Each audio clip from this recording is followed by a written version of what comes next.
கேள்வி பார்வையாளருக்கு வணக்கம். இந்த நேர்காணலில் நாம் சந்திக்க இருக்கும் சிறப்பு விருந்தினர் அண்ணா திராவிட மக்கள் முன்னேற்ற கழகத்தின் பொதுச் செயலாளர் வழக்கறிஞர் பசும்பொன் பாண்டியன். வணக்கம். வணக்கம். தமிழ்நாட்டில் தான் வழக்கம் போல ஹிந்தி எதிர்ப்பு என்றாலே தமிழ்நாடு தான் இந்தியா முழுவதும் சொல்லுவாங்க. தற்போது மகாராஷ்டிராவில் வெடித்திருக்கிறது. மும்மொழி கொள்கைன்னு சொல்லி பாஜக அரசியல் பண்ண நேரத்தில் அதை பின்வாங்கியிருக்காங்க. தாக்கரே குடும்பம் நேரடியாக இறங்கியிருக்காங்க. தமிழ்நாடு முதலமைச்சர் கூட இது விதையே தமிழ்நாடு தான் போட்டதனமான பல்வேறு கருத்துக்கள் வைக்கிறாங்க. அந்த சம்பவத்தை நீங்க எப்படி பாக்குறீங்க? ஓடி வந்த இந்தி பெண்ணை நீ நாடி வந்த கோலை நாடு இதுவல்ல என்று போர் பரணி பாடிய ஊர் தமிழ்நாடு. தமிழ்நாடு எப்பயுமே ஒரு விழிப்பான மாநிலம். ஆதிக்க இந்தி எதிர்த்து 1938 பெரியாரால் அண்ணாவால் தொடங்கப்பட்ட போராட்டம் தமிழ்நாட்டில் மட்டும்தான் நடந்துக்கிட்டே இருக்கீங்க. சங்கிகளும் இன்னொரு தெரியாம பாருங்க, சங்கிக்கு சிங்கடிக்கிற சாமான் சீமா இவங்க எல்லாம் சொல்றது. ஆனா நான் தமிழர் அப்படின்னா இந்தியர் போராட்டம் நடத்திருக்கானா? இது வரைக்கும் நடத்தலை, எதையும் நடத்த மாட்டான். அவன் மாமாக்களை வச்சு பேசுற வேலைதான். வலைதளத்துல மாமாக்களை வச்சு பேசுற வேலையை தவிர வேற என்ன செஞ்சிருக்க? கேட்குற கேள்விக்கு பதில் சொல்ல மாட்டாங்க. எந்த கேள்வி கேளுங்க, அதை விட்டு வேற பக்கம் போவேன். ஃப்ராடுக்கார பேளுங்க. நான் அவனை போய் இந்த நேரத்தில் பேசிட்டு இருக்கேன் பாருங்க, கடந்து போயிடும் அவன்லாம். ஏன்னா அவன் தமிழ்நாட்டு அரசியல் களத்தில் பாஜக கால் ஊன்ற முடியாது, அவனும் கால் ஊன்ற முடியாது. அவன் ஒரு விஷயம் சொன்னா, நான் ஒரு மரத்து கல்லில் 13 மரத்து கல்லி ஒரே நேரத்தில் சாப்பிடுவேன். ஏன்னா அறிவாளிகளா என் கூட இருக்க மாமாக்கள் ஒரு மரத்தில் 4 லிட்டர் இறக்கலாம். 13 மரத்தில் 52 லிட்டரோட குடிப்பேன். அது மாதிரி பிரபாகரன் 13 கிலோ கறி எடுத்து கொடுத்தாரு. என்ன கறி? ஆமாக்கறியா சார்? ஆமக்கறி. எதுனாலும் ப்ராடு. இதெல்லாம் நம்பிக்கிட்டு இருக்கேன். அது மாதிரி காலேஜுக்கு எழுத்தாப்புல சாராய கடை இருந்துச்சான், கல்லு கடை இருந்துச்சான். உங்கள் அண்ணன் இவனு போகும்போது குடிச்சிட்டு பள்ளிக்கூடத்துக்கு போனாங்களாம். கலாச்சாரத்தின் சீரழிவு. வரும்போது கல்லை குடிச்சுதான் வீட்டுக்கு போனாங்களாம். அப்போ என்ன படிச்சு கிழிச்சிங்க?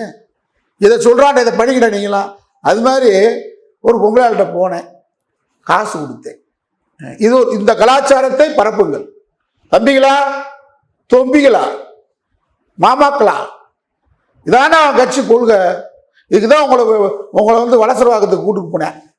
கூட்டு போய் அங்கேயும் என்ன சொல்றேன், என் பொண்டாட்டி சொல்றா, இவ்வளோ பொம்பளையாள் இருக்கும்போது உனக்கு வேற மூஞ்சியே கிடைக்கல. இது சொல்லலையா? இதை பேசு, சப்ஜெக்ட் இது பேசுப்பா.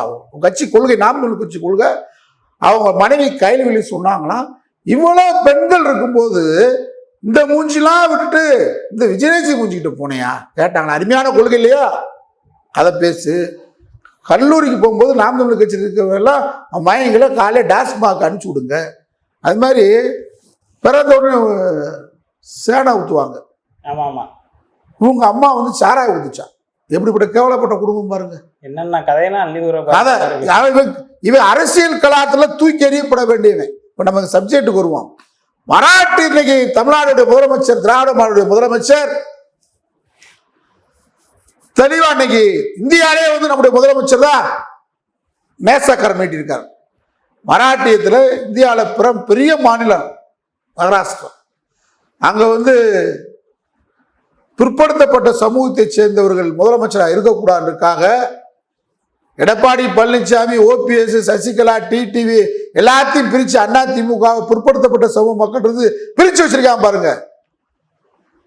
தேவரா பிரிச்சு ஓடிடு, கவுண்டரா ஓடு, அக்குவர ஆணிவராக பிரிக்கிறான். ஜாதி ரீதியா பிரிச்சு அதிமுகவை ஜாதி மதங்களுக்கு அப்பாற்பட்ட கட்சி. அது மாதிரி அங்க சரத் பவாரை உடைச்சு, சிவசேனா உடைச்சு அவனால தாங்க முடியல. மராட்டிய மாவீரர்கள் சிவாஜி வழியில அங்க இருக்கான். மிக பின்தங்கிய சமூகத்தை சேர்ந்த பிற்படுத்தப்பட்ட தாழ்த்தப்பட்ட சௌர் வாழ்றாங்க. ஆனா அவ்வளவு பெரிய வீரர்கள் வாழக்கூடிய மராட்டியத்தில் ஒரு பூணூல் தேவேந்திர பட்னாஸ் முதலமைச்சர் பூணூல் ஒரு பிற்படுத்தப்பட்ட சமூகங்களை பிரித்து இதுதான் அதிமுக செய்ய போறாங்க. ஆடிட்டர் குருமூர்த்தி முதலமைச்சராக வரலாம் நாளைக்கு. எடப்பாடி உங்களை முதலமைச்சராக இருக்குது அமித்ஷா போயிட்டு இருக்காருங்க. ஓபிஎஸ் நினைச்சுக்கிட்டு இருக்க ஓபிஎஸ் என்னைக்கு கழட்டி முடிச்சுட்டாங்க, ரிட்டையர்ட் ஆகிட்டாங்க. இப்ப எடப்பாடி பழனிசாமி முடிச்சிருவாங்க, வேலுமணியை காட்டுவாங்க அடுத்து. அது மாதிரி இன்னைக்கு மராட்டியத்துல 20 ஆண்டுகளாக அண்ணன் தம்பி ரெண்டு ஒரு உத்தவ் தாக்கரேவும் ராஜ் தாக்கரே பிரிஞ்சிருந்தாங்க. மராட்டிய மொழிக்கு ஒரு ஆபத்து என்றால் எங்களுக்கு ஈகோ விடுவோம், எங்கள் மாநிலத்துக்குள் ஆதிக்கு இந்தியை விரட்டுவோம், இங்க எவனாவது மராட்டிய மொழி தெரியலன்னு சொன்னா தூக்கி போட்டு அடிப்போம். தாண்டா பால் தாக்கரே. இன்னைக்கு அண்ணன் தம்பி ரெண்டு பேரும் சேர்ந்ததுனால இந்த 2 மாசத்துக்குள்ளேயே மராட்டிய அரசு நடுங்கி போய் மும்மொழி கொள்கையை ரத்து செய்திருக்கிறார். இது தமிழ்நாடுக்கு கிடைச்ச வெற்றி. நாங்க ஆரம்பிச்ச போராட்டம் திராவிட இயக்கம் பெரியார் என்ன கிழிச்சான்னு கேட்கிறானே மானங்கட்ட சீமான், மானங்கட்ட வேலை. சுடுகாட்டில் எனக்கு வீடே இல்லை, சுடுகாட்டில் படுத்து கிடந்தேன். அதை விட கேவலம் பிணத்தை யாராவது கற்பழிச்சு போனா அவனையே நம்ம மதிக்க மாட்டான். இவன் நாம் தமிழ் கட்சி பதில் சொல்லணும், வேற வேற இடக்கலாம் பதில் சொல்லாத. கேட்கிற கேள்விக்கு இல்லை நேரம் தொலைக்காட்சிக்கு வர இல்லை தொலைக்காட்சிக்கு வா, இதை அவன் சொல்லியிருக்கான் உன் அண்ணன். இதெல்லாம் நீங்க பின்பற்றுங்க. சுடுகாட்டில் வீடே இல்லை, சுடுகாட்டில் படுத்திருந்தேன். எனக்கு தெரிஞ்சு பிணத்தை கற்பழிச்சு இருக்கான், வக்கரம் முடிச்சவன். இவன் ஒரு நடிகை, அவன் பேர் சொல்லி அவங்கள அசிங்கப்படுத்த விரும்பல. அவங்க மேலே உனக்கு ஒரு ஆசை இருந்துச்சான்.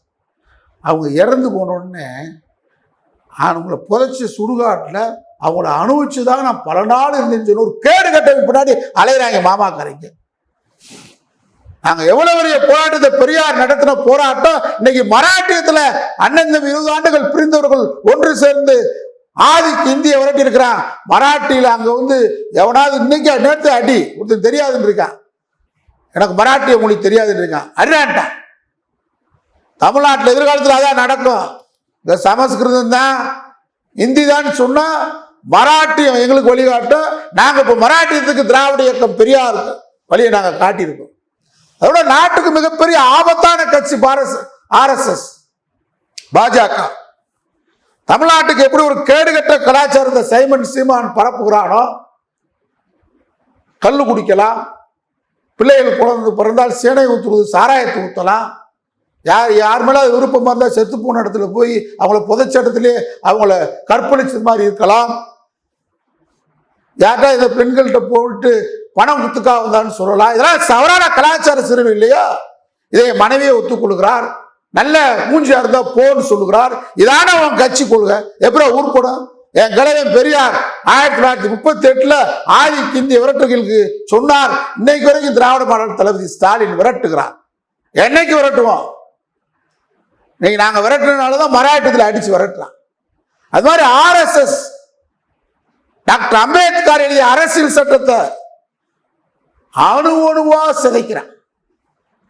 திராகாஞ்சி எமர்ஜென்சியை, நெருக்கடியை, கருத்து சுதந்திரத்தை, எழுத்து சுதந்திரத்தை, பேச்சு சுதந்திரத்தை பறித்தார். அரசியலமைப்பு சட்டத்தில் அன்னைக்கு அவங்க 1900 ஒரே ஒரு நன்மை அவங்க பண்ணல. 76 அரசியல் முகப்புல சோசியலிச மதச்சார்பின்மை, இதுதான் அவங்க செஞ்ச எமர்ஜென்சியில் செஞ்ச பெரிய வேலை. RSSகாரன் அன்னையிலிருந்து முணங்குறான், முக்குறான், சோசியலிச மதச்சார்பின்மையை எடுத்தே தீரணும்னு அலைகிறான். RSS உடைய அஜெண்டாவை நிறைவேற்றுகின்ற ஒரு கூலிப்பட்டாளர் தான் பாஜக, மோடி. அமைப்பு அரசியலமைப்பு சட்டத்தை தூக்கி எறிந்து விட்டு மனிதர்ம சட்டத்தை கொண்டு வர வேண்டும் என்பதுதான் RSS திட்டம். மூவர்ல தேசிய கொடியை தூக்கி எறிந்து விட்டு காவி கொடியை பறக்க வேண்டும் டெல்லி செங்கோட்டையில் என்பதுதான் அவர்கள் திட்டம். இந்த நாடை இந்துத்துவ நாடாக மாற்ற வேண்டும் என்பதுதான் அவருடைய திட்டம். இந்த நாட்டின் மொழி இந்தி மொழி என்று சொல்வதுதான் அவர் திட்டம். என் ஆர்வீர் இஸ்லாமிய கிறிஸ்துவ பட்டியல் பழங்குடி மக்களை இந்த மண்ணில் 2வது குடிமக்களாக ஆக்க வேண்டும் ஒரு திட்டம். பார்ப்பனர்கள் தான் ஆள பிறந்தவர்கள், மற்ற பிற்படுத்தப்பட்ட சமூகத்தை சேர்ந்தவன் சூத்திரன் சத்திரன் என்று அவனை பிரித்து வைத்து குலத்தொழிலை செய்ய வைக்க வேண்டும், குலக்கல்வியை திணிக்க வேண்டும், படிக்க வேண்டும் என்பதுதான் RSS திட்டம், பாஜக திட்டம். அதான் சீமான் சொல்றான், ஆடு மேய்க்கிறவன தனியா நான் மந்திரி ஆக்க வேண்டும், படிக்க சொல்ற ஆடு மேய்க்க சொல்றேன். ஆடு மாடு மாநாடு நடத்துறானா? கேவலப்பட்டவன் இவன். RSS பெற்றெடுத்த குழந்தை. ஆடிட்டர் குருமூர்த்தி சிவந்தியாயத்தை கூட்டு போய் அவங்க அப்பா இருக்கிற கட்சியை வாங்கி கொடுத்துக்கான்னு அவன் யாருக்கு விசுவாசமானவன்? பாப்பானுக்கு. நாக்பூர் தலைமைக்கு பெட்டி பெட்டியா வாங்குறவன். இன்னைக்கு RSS என்ன பேசுறான்? 50 ஆண்டு கால நிறைவு பெற்ற எமர்ஜென்சி விழாவில் வந்து அதோடைய அந்த நினைவு விழாவில் பேசும்போது RSS பொதுச் செயலாளர் தத்தாத்ரேய ஹோசபலே பேர் பேசியிருக்கான்.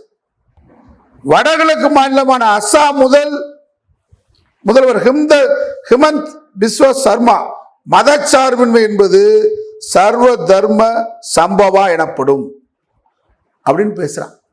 இந்த சோசியலிசம் மதச்சார்பின்மையை தூக்க வேண்டும், இதான் அவங்க பேசுறான். விழிப்பா இருக்கணும் நாடு. எப்படி மராட்டி எழுந்திருக்கோ, பிரிஞ்சிருந்த அண்ணன் தம்பி 20 ஆண்டுகள் பிரிஞ்சிருந்தாங்க, உத்ததேவ் தாக்கரேவும் ராஜ் தாக்கரேவும். ஓரணியில் திரண்டதுனாலதான் இன்னைக்கு மறல்றான். பிரிந்து விடக்கூடிய அண்ணாவின் தம்பிகள், பெரியாரின் சிந்தனையாளர்கள், திராவிட இயக்க கருத்தியாளர்கள், தமிழ் தேசிய உணர்வாளர்கள் ஓரணியில் திரளணும். அதான் ஓரணியில் தமிழ்நாடு முதலமைச்சர் அழைக்கிறார்.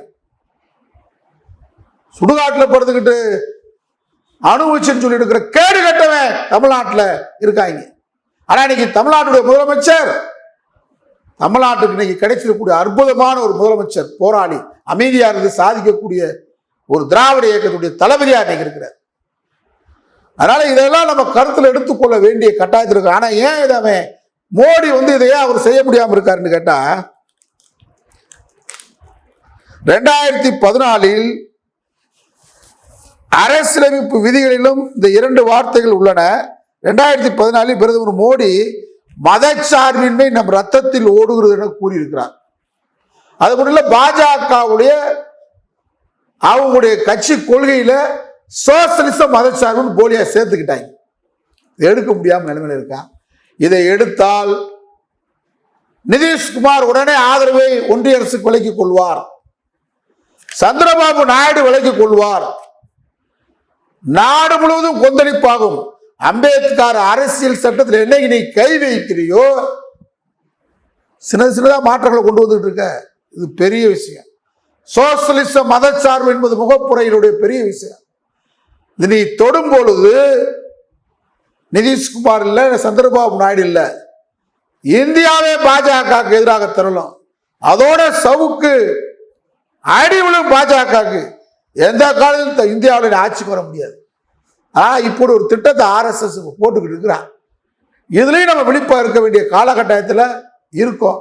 அது மாதிரி கவர்னர் இன்னைக்கு உச்ச நீதிமன்ற கவர்னருக்கு நோட்டீஸ் அனுப்பியிருக்கு. துணைவேந்தர் விஷயத்துக்கு நியமன தடை வாங்கினாரு. உச்ச நீதிமன்றம் மீண்டும் கவர்னருக்கு விளக்கம் கேட்டிருக்கு. உச்ச நீதிமன்றம் இன்றைக்கு தலைமை நீதியரசர் சரியான சவுக்கடிகளை ஒன்றிய பாஜக அரசுடைய மக்களோட திட்டங்களுக்கு செயலாற்றி வருகிறார். இந்த நேரத்தில் மக்களும் விழிப்பா இருக்கணும். அரசியலமைப்பு சட்டத்தை பாதுகாக்க வேண்டும். இந்தியாவில் இருக்கக்கூடிய 3 துறைகளை, சட்டத்துறை, ஆட்சித்துறை, நிர்வாகத்துறையில எல்லாத்தோட உயர்ந்தது அம்பேத்கர் எழுதிய அரசியலமைப்பு சட்டம் தான். அதை பாதுகாப்பதற்கு சூளுரை மேற்கொள்வோம். நன்றி சார். நன்றி.